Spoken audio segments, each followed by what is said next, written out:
La 4G Batelma vous présente Ni Vaovao. Le pack Gold incluant l'internet 4G en illimité, plus 35 chaînes TV à 189 milliards seulement, le box Wi-Fi et le décodeur sont offerts. Blue Line. Manul Chawanao ni Vaovao.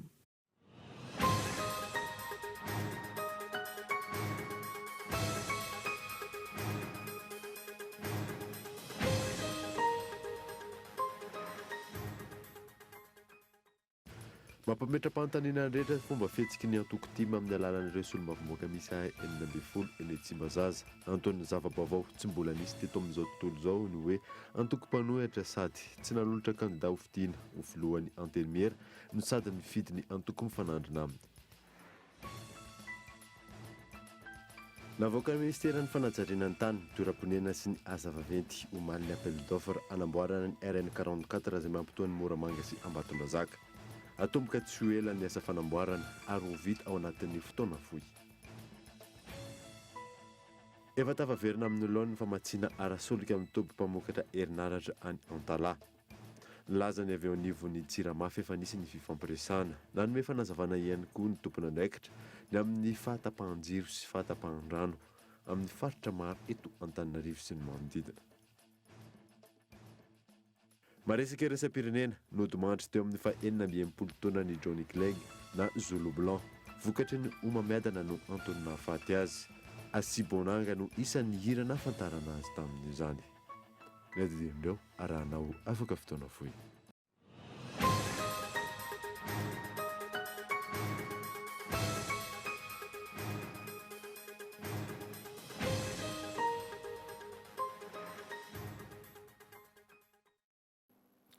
Finaritra tompoko lasy sy tompoko vavy fotoana vaovao eto amin'ny Kolo TV ka manasanao ary anaraka izany hatramin'ny farany. Nanomboantsika ny vaovao dia lany ho filohan'ny antenimiera-pirenena tamin'ny isa 100 ny kandidatokana Razana Masoa Christine nandritra ny fifidianana natao omaly teny Tsimbazaza, fifidianana izay nahitana soritra ny fitovin-kevitra voalohany eo anivon'ity androm-panjakana ity. Mampio anakotoarison.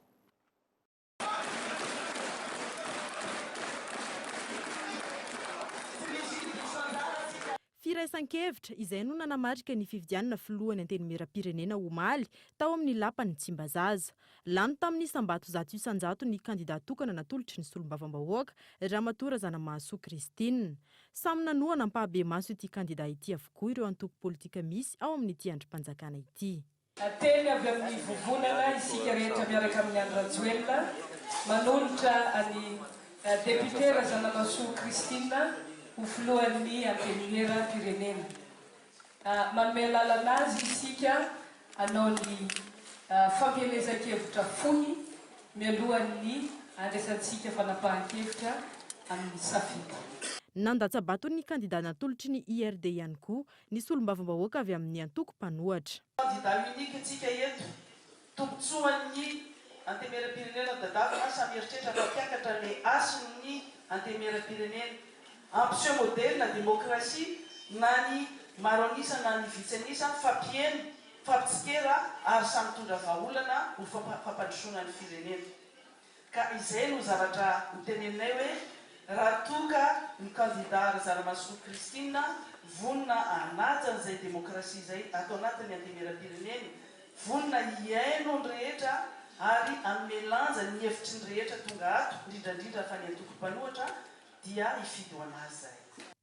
Hampanjakaina ato amin'ity antenimiera-pirenena ity manomboka eto hoy ny filoha voafidy ny demokrasia sy ny fanomezan-danja ny fanehoan-kevitra avy amin'ny rehetra ho famerenana ny asin'ity androm-panjakana ity. Raha manaiky hanaja ny fepetra ny sata ny fehiny demokrasia républicaine Razana Masoa dia mpanohitra azy hay. Sata ny fehiny izany ny nampanabezatsika ary vonina hanaja an'izany ary indrindra ny fanankarosan-kevitra. Hanao tratra ny heritro ary tsika hamerina indray ason'ity androm-panjakana mpanao lalàna ity. Ary zany dia tsy ho vitako zato samyreny fa hiarahana aminareo solombavambahoaka tsy ankanavaka. Samy handray anjara tsy irairay tsika solombavambahoaka amin'ny fampandrosoana an'izany atao hoe sata ny démocratie républicaine ka hireharena isika amin'ny fahombiazana amin'ny vohitra ka samy filaza hoe asako anio asa tanako anio atsika mipetraka. Androany fa 17 Jolay no anatanterana ny fifidianana izay ho birao maharitra araka ny toy ny fandaharam-potoana ny fivoriana manokana. Fa mampametra-panontaniana ny rehetra fomba fihetsiky ny antoko-tim amin'ny alalan'ireo solombavamboaka misa 12 eny Tsimbazaza. Antony zava-baovao tsy mbola nisy teo tamin'izao tontolo izao ny hoe ny antoko-mpanohitra sady tsy nanotra candidat ho fidiana ho amin'ny filohan'ny antenimera no sady ny fidy ny antoko mifanandrina amin'ny Gaëtan Andriatsilavo. Taoriny ny fifidianana ny filohan'ny antenimera-pirenena teny amin'ny lapan'ny Tsimbazaza omaly. Fanontaniana maro no apetraky ny mpanara-baovao sy ny mpandinika politika manoloana ny vokatra azo. Raha 770 ireo solombavambahoaka ny fidy, 770 no vato azo ny solombavambahoaka Kristina Razanamasoa, tsy nisy vato fotsy, tsy nisy vato maty. Izany hoe samy safidy azy avokoa ireo solombavambahoaka avy amin'ny IRD, ny tsy miankina ary ny avy amin'ny antoko-tim. Resy lahatra tokoa ve ireo solombavambahoaka avy amin'ny antoko-tim ka naneho ny evy ny fidy ny filohan'ny antenimera-pirenena ny solombavambahoaka avy amin'ny IRD. Tsy toteny eo mason'ny solombavambahoaka avy amin'ny antoko-tim intsony ve ny filohan'ny antoko izay nilaza pahy be maso vao tsy elakory zay fa filohan'ny antoko-panohitra. Samy manao ny fomba fanao atr'izay, misababaka ka sady miezaka ny azo ny toeran'ny filoha lefitra, avy eo miverina amin'ny mahampanohitra azy. Hatreto aloha raha ny sary politika samy hafa ny fomba fijery. Ny raha ny rehetra nahita ny zavanitranga ny taona 2024 ka sady naka ny atso ny naka ny aroa ny tim.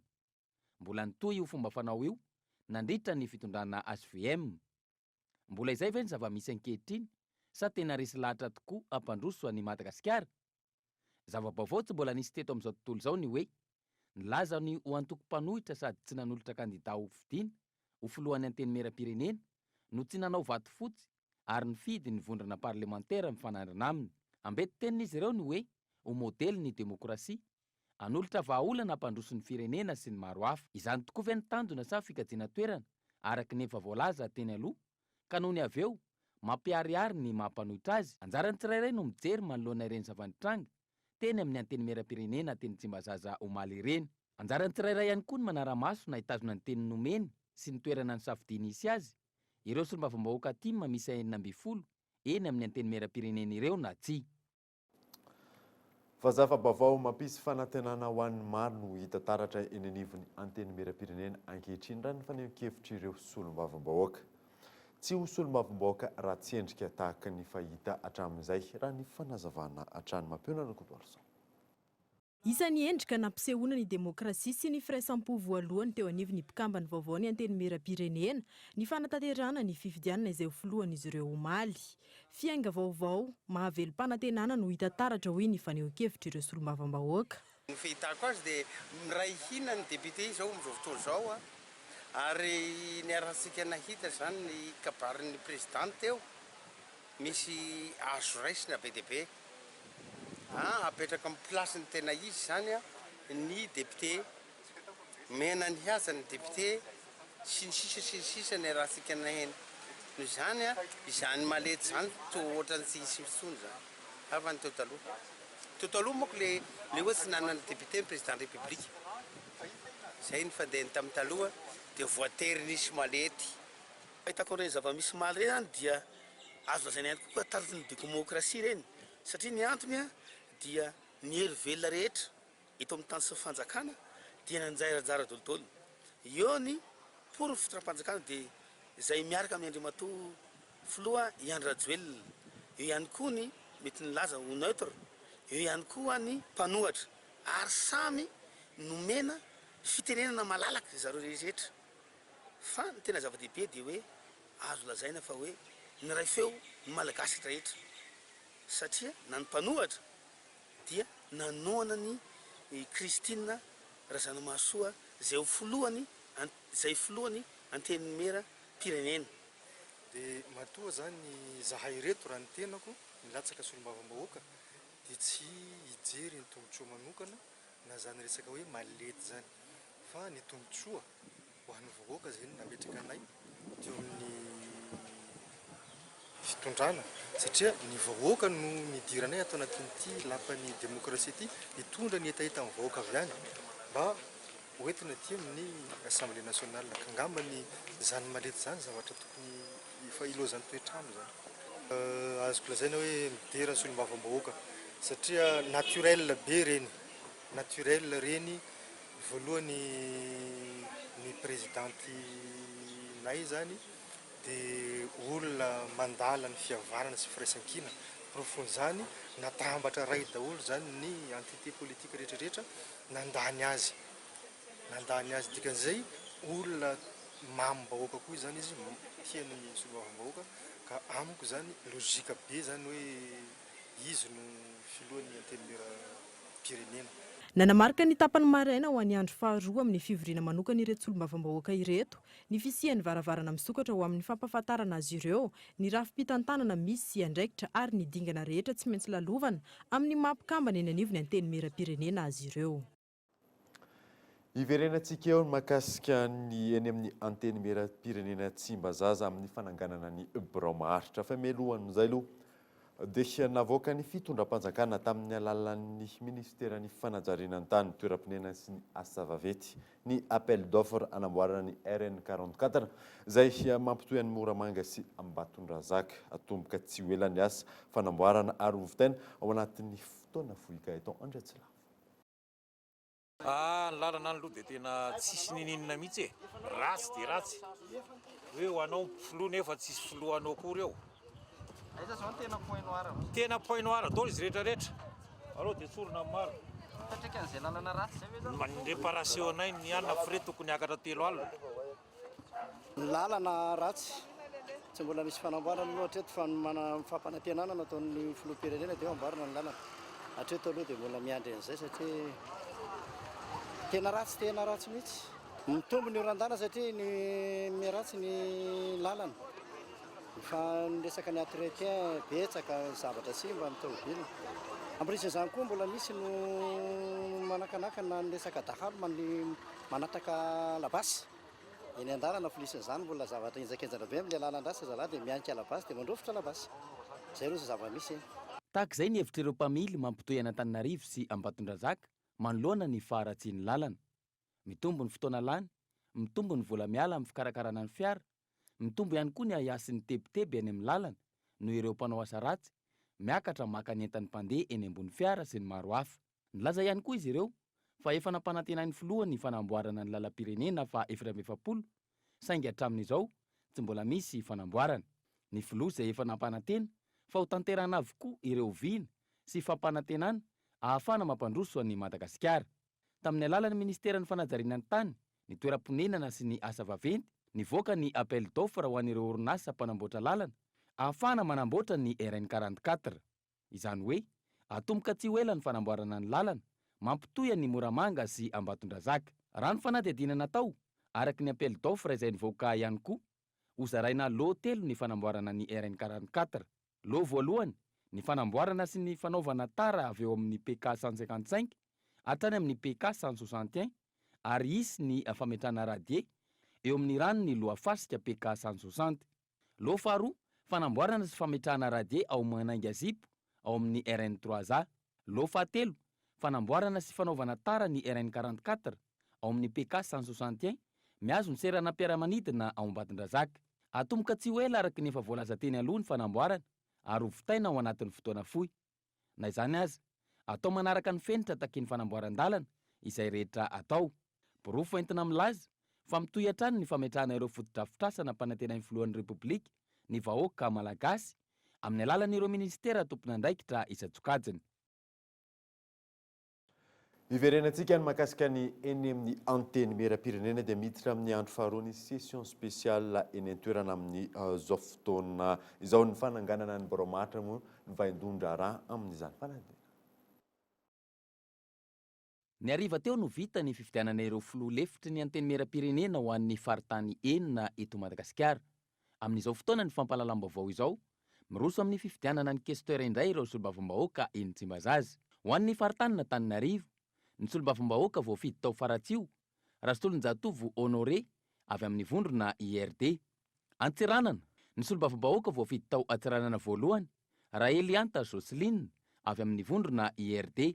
Mahajanga ny solombavambahoaka voafidy tao Mahajanga voalohany, raha Antanirina Lalao avy amin'ny vondrona IRD. Fianaratsoa ny solombavambahoaka voafidy tao Ikongo, Razafy Andraofa Jean Brunel avy amin'ny vondrona IRD. Toamasina ny solombavambahoaka voafidy tao Fenorivo Atsinanana, Michel Bavy Angelica avy amin'ny vondrona IRD.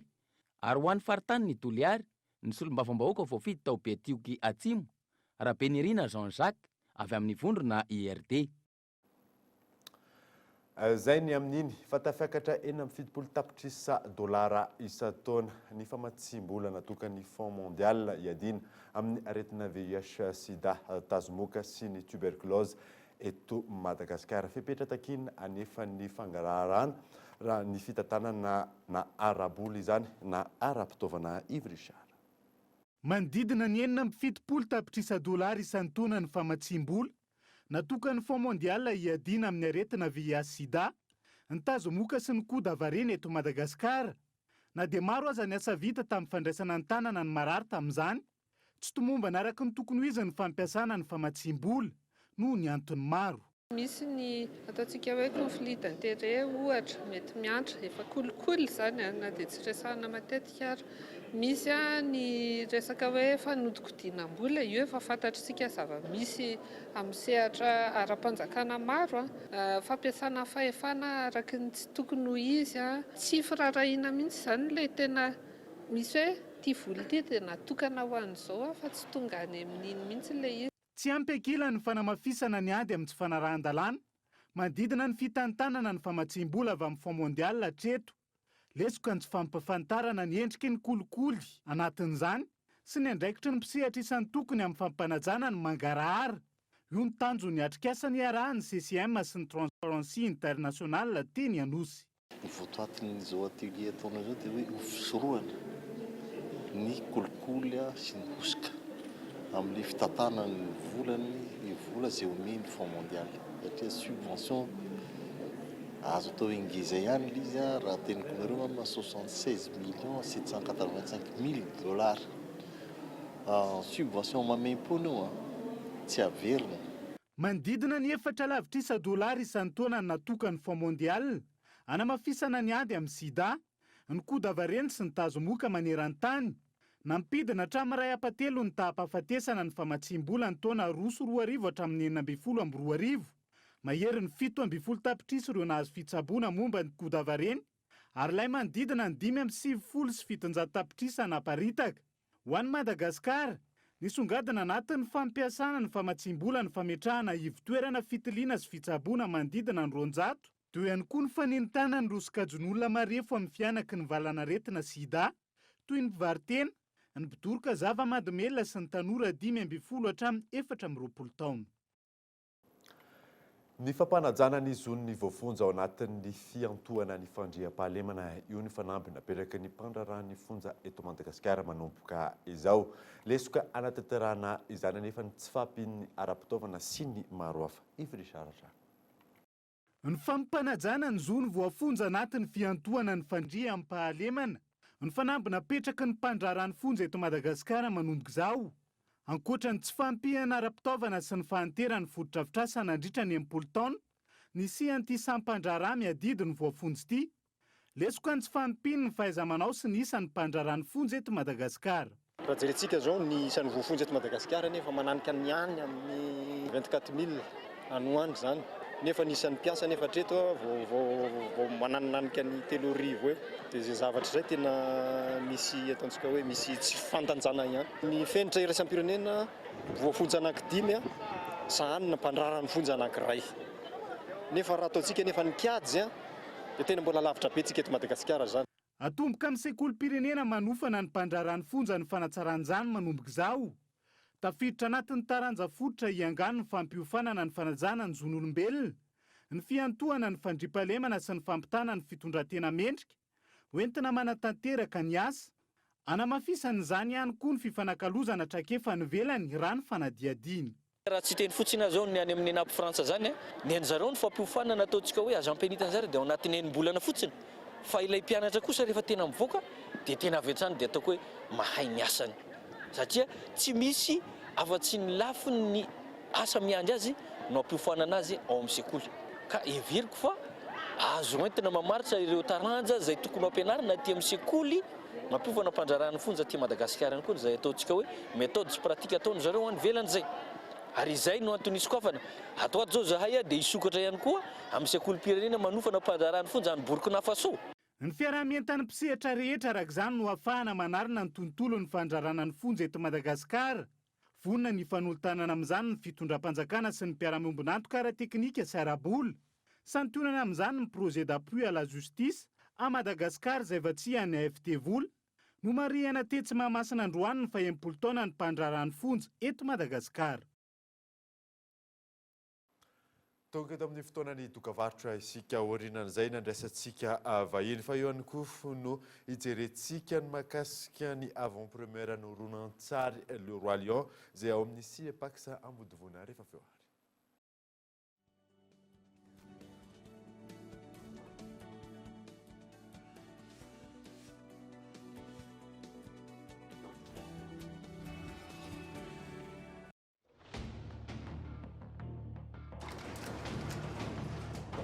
Soyez prêts. Ils reviennent. Les lubrifiants mobiles reviennent à Madagascar, exclusivement chez Galana. Mobile Extended Performance.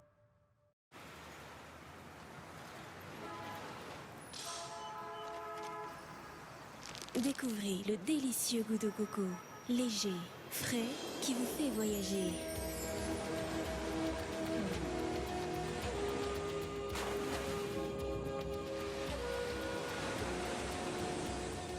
Bounty barre chocolatée, noix de coco, chocolat. Bounty, un goût de paradis. Alors, quoi de neuf, mon enfant? Rafael Nadal a encore gagné. Il fait 41 degrés à Paris et 12 degrés en tir à pied. Oh. Tu sais que les chiens peuvent détecter si tu as le paludisme en reniflant tes chaussettes. Mais comment tu sais tout ça? J'ai vu qu'on a Blue Line à la maison. Blue Line, c'est trop cool.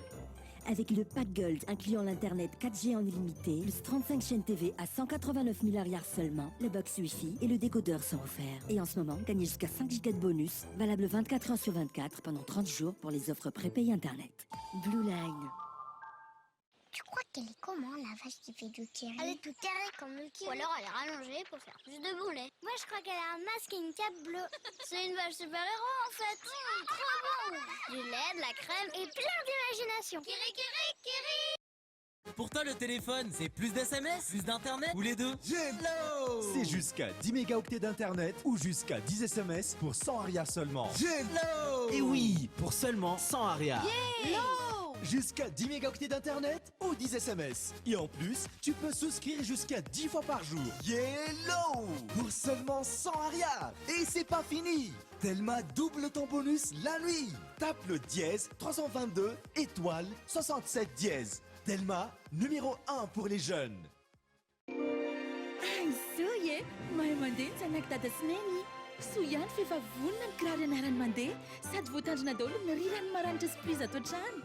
Oops, mbola misy adino. Adinonao no nisafidy ny kusy tsara ho azy. Ny kusy tsara indrindra ianarany mandeha, tsy hibakabaka. Vaovao lehibe ny fikarohana momba ny kusy mety ho an'ny zazamena mandeha noho ny fisian'ny elastika amin'ny didiny 3 mitazona azy na feno azy ny kusy moly fixe no mitazona indrindra. Araka ny fikarohana nataonay, ny kusy moly fixe no mety indrindra ho an'ny zazamena mandeha. Rineny mampiasa ny kusy moly fixe.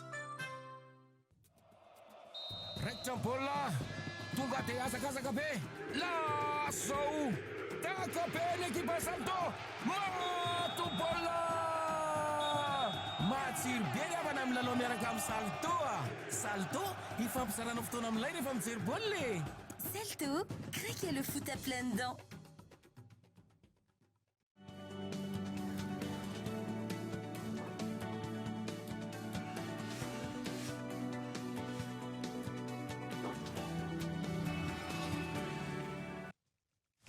Booster X. Cola, le nouveau cocktail intense. L'épreuve finale de Paranoia, c'est aujourd'hui. On a passé une année devant nos ordi, 7 jours sur 7, 24 heures sur 24, à chercher pour rien du tout. On va la trouver. Ce sont des coordonnées GPS. T'imagines ce qu'on pourrait faire tous les deux avec 1 million d'euros? Il n'attendait plus que vous. Bienvenue dans Paranoia. Vous êtes sur le point de commencer le plus extraordinaire des escape games. Il vous faudra résoudre des énigmes pour sortir de chaque pièce et accéder au niveau supérieur. Vous êtes les seuls à être arrivés jusque-là. Cet hôpital est votre aire de jeu. Sur vos coins les plus sombres vous appartiendront pendant toute la durée du jeu. La première équipe qui sortira de l'hôpital remportera le 1 000 000 d'euros. Sachez que vous ne pourrez pas quitter le jeu une fois qu'il aura commencé. 3, 2, 1...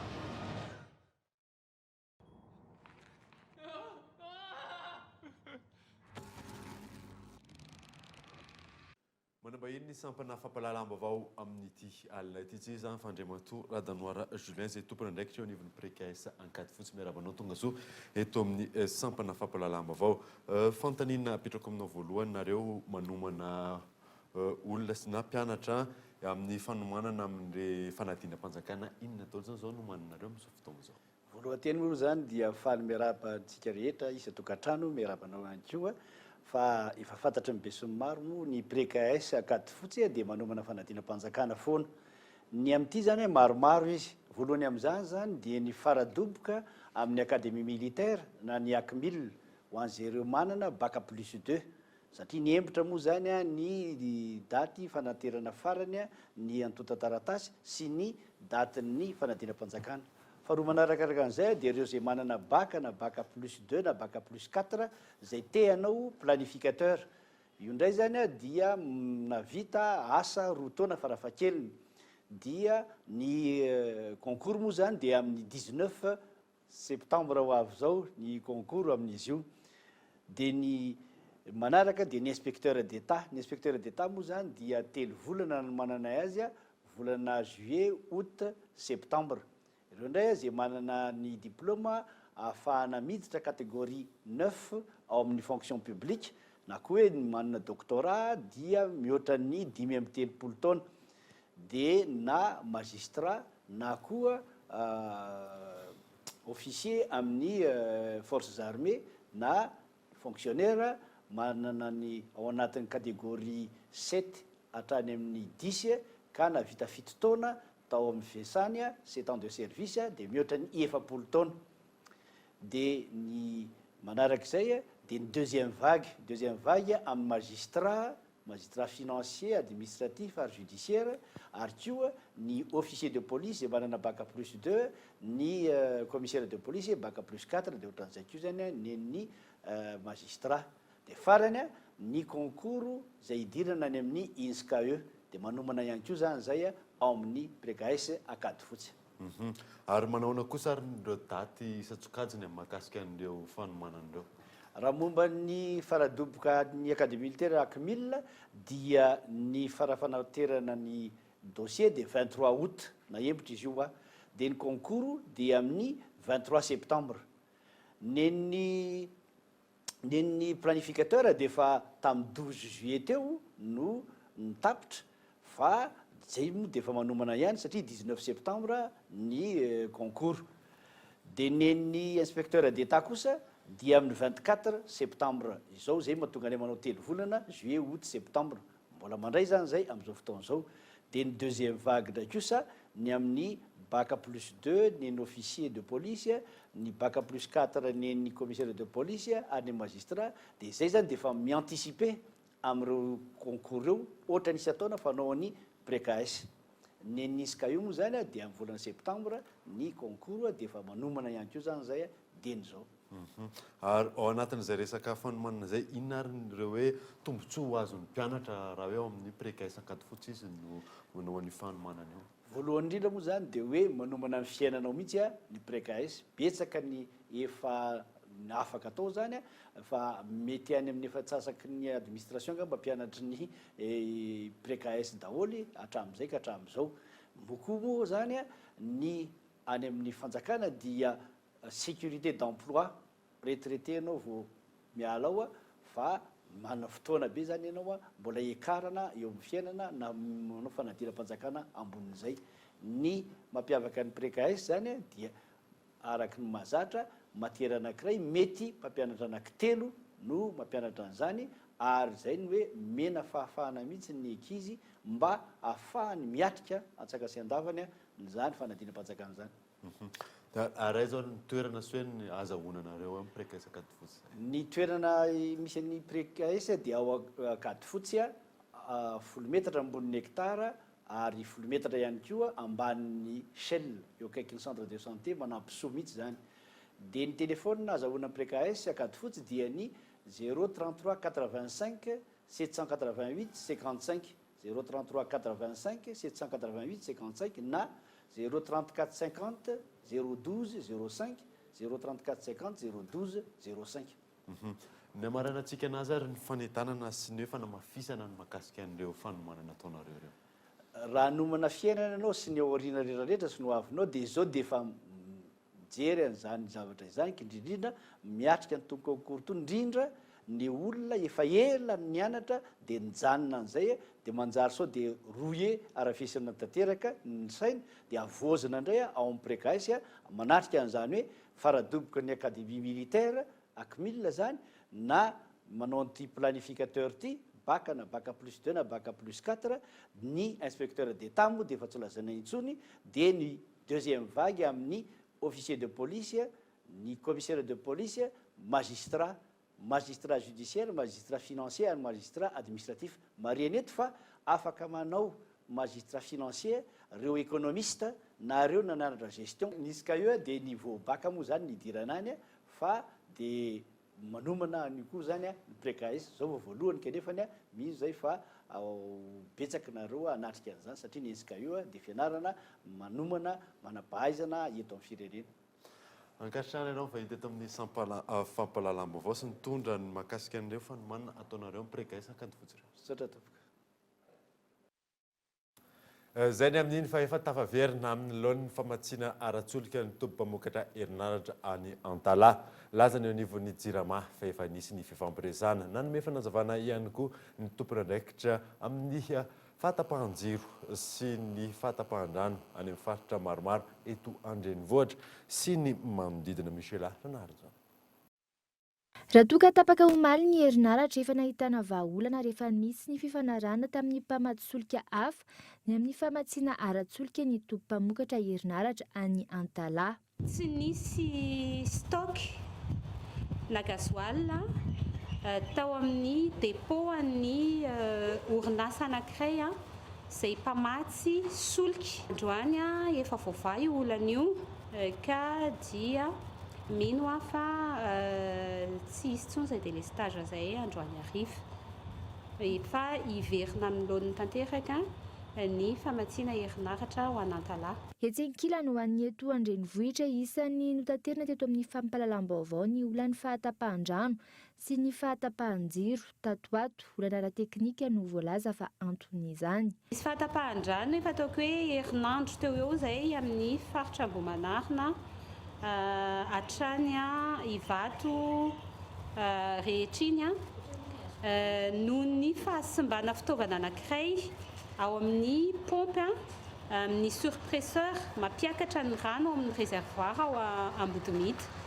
Efa vitanay omaly ny fanamboarana omaly alina tany amin'ny 120 ratanoany dia efa miverina amin'ny laoniny tsikelikely amin'izao ny famatsiana rano amin'ny retoerana voakasika izay fahatapahana izay. Ataoko hoe raha ho an'ny androany sy hatramin'ny rapitso angambany dia hiverina amin'ny laoniny toy ny teo aloha ny famatsiana rano amin'ireo faritra. Andrenivohitra misy faritra maromaro fahatapahan-jiro ny anton'ireny dia ny saturation an'ilay réseau de distribution an'ny herinaratra. Arak'izany manomboka rahampitso no fantatra fa hiverina tsikelikely amin'ny laoniny fahazoana rano sy jiro isan'ny tokantrano eto andrenivohitra sy ny manodidina. Fa lafy mavao hafa kosa indray dia andeha rapitso ao amin'ny Cinépax Ambodivona avant-première amin'ny horonan-tsary Leroy Lion. Mialohan'izay isy ny fampisehoana miavaka iarahana amin'ny laka mpisehatra eo amin'ny sehatry ny comédie musicale. Yonina Saina.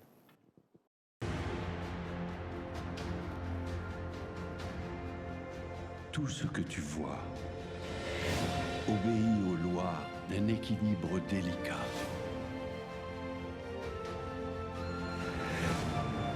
Quand chacun se demande ce qu'il peut gagner, un vrai roi se demande ce qu'il peut offrir. Raha mipitso amin'ny 7:20 minitra alina no andeha ao amin'ny Cinépax Ambodivona ny avant-première ny horonan-tsary Le Roi Lion. De la vie.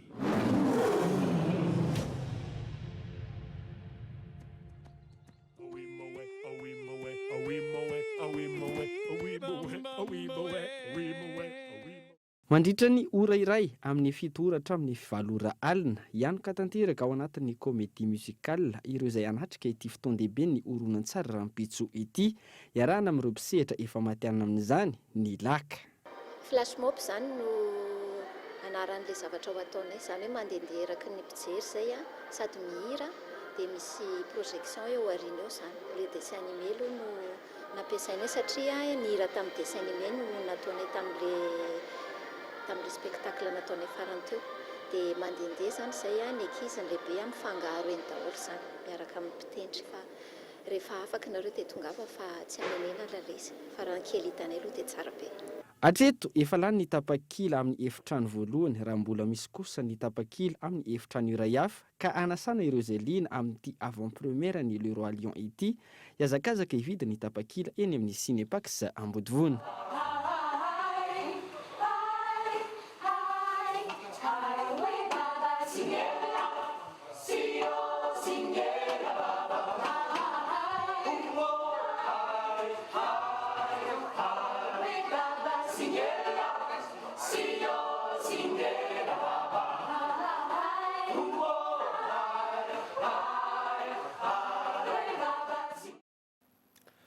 Fatafiditra ao anatin'ny fiomanana amin'ny lalaon'ny nosy izay atao atsy nosy Maurice nanome vatsin-dalana ho an'ireo ekipa malagasy eo amin'ny taranja basketball lahy sy vavy sy ireo ekipa avy amin'ny handisport hiatrika izany moa ny minisitry ny fampianarana ambony sy ny fikarohana ara-tsiansa fanadidina. Mila tosika amin'ny lafiny rehetra ireo ekipa malagasy hiatrika ny lalaon'ny nosy any Maurice.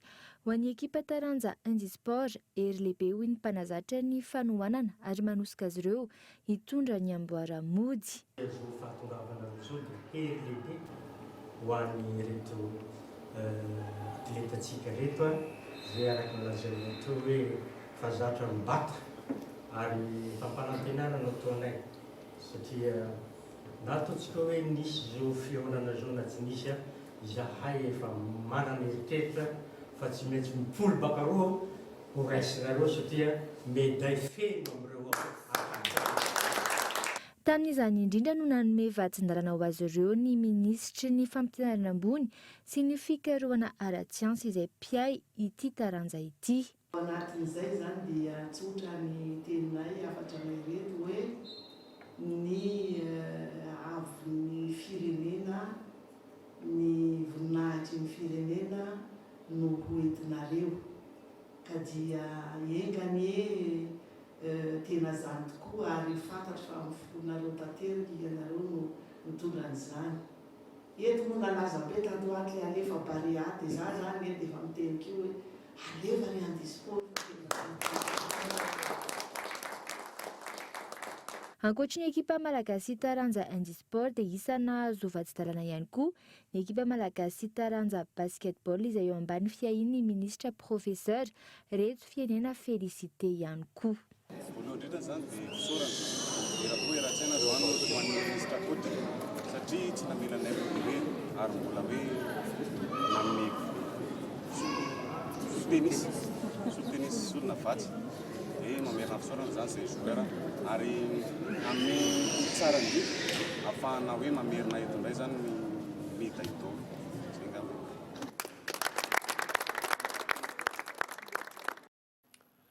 Fa mandry fiangana sisa ireo atleta malagasy andray anjara amin'ny lalaon'ny nosy vonina ara-tsaina ara-batana iary ny vonina pirenena. Ionona saina. 7 ora mialohan'ny isokafan'ny lalaon'ny nosy andian'ny 10 tanterahana atsy amin'ny nosy Maurice naneo ny fahavononana ireo atleta malagasy iaro ny vonina pirenena. Tena vonika efa nanomana efatry ny ela teo ny fandehanana tany Chine sy ny sisa ny entraînement tsy tapaka mihitsy mandrapahatongava ny jour de compétition tena hoe vonina zany. Ny saina sy ny vatana zany sisa ny amafisina indrindrandrindra ny saina satria eo no ahitananao hoe fomba tsy fahono vonona ohatran'izay. Fahavonona aloha zao efa vonona tanteraka mihitsy hiatrika amin'ity lalao nosy ity. Eo amin'ny resaka fanomanana indray zany efa mipetraka daholo ny resaka hoe teknika taktika efa napetraky ny entraîneur aminay zany hoe zao ny zavatra atao ao anatin'izay ny hoe resaka préparation ohatra fizika teknika taktika efa tena hoe azo lazainy hoe feno zany ny entraînement am'izao hoentina ary afaka hoentina hiatrika tsara ny lalao nosy zay atao. Efa vonona tsara koa zany efa vonona tsara daholo zany ny combattant ato amin'ny atotondry. Raha izay ny an'ireo jeu individuel, ny fahaiza miaraka eny ambony kianja sisa no amafisana ho an'ireo jeu collectif. Sy efa vonona tsara daholo ara-batana ara-tsaina. Ny ho an'ny anahita ranja volleyball aloha manokana resaka teknika sy taktika angamba ny tena natao mafy aloha satria taloha efa ela be fa natao daholo ny fizika rehetra. Izao fa namafisana an'ilay fiarahana eo ambony fiarahana. Fanomanana tao tsara ilay fanomanana e, ara-batana ara-tsaina rehetrarehetra. Tsy dia misy hoe zavatra hoe lehibe hoe amafisina zany fa efa presque efa voahomana daholo ny rehetrarehetra na départ zany sisa eritreretina zao hoe am'firmarina ny départ sy ohatr'izay fa na fanomanantena sy physiquement moralement efa bien préparé ny ankizy.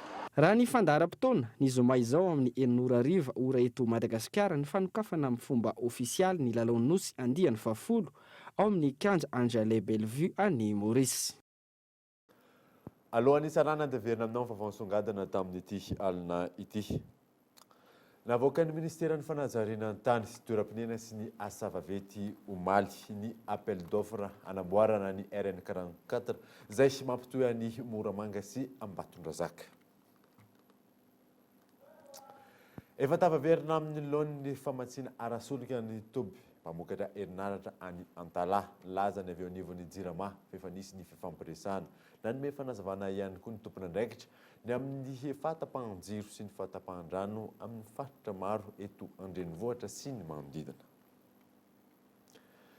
Dia izay namarina vaovao tamin'ity alina ity ankasitrahana ianao nanaraka izany soafa tsara daholo toa.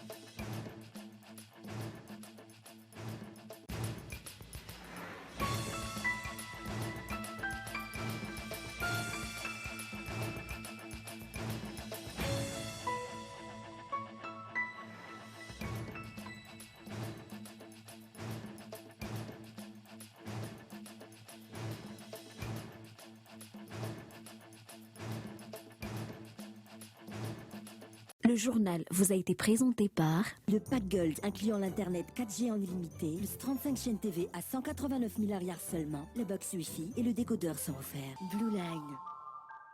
La 4G by Telma vous a présenté Ni Vaovao.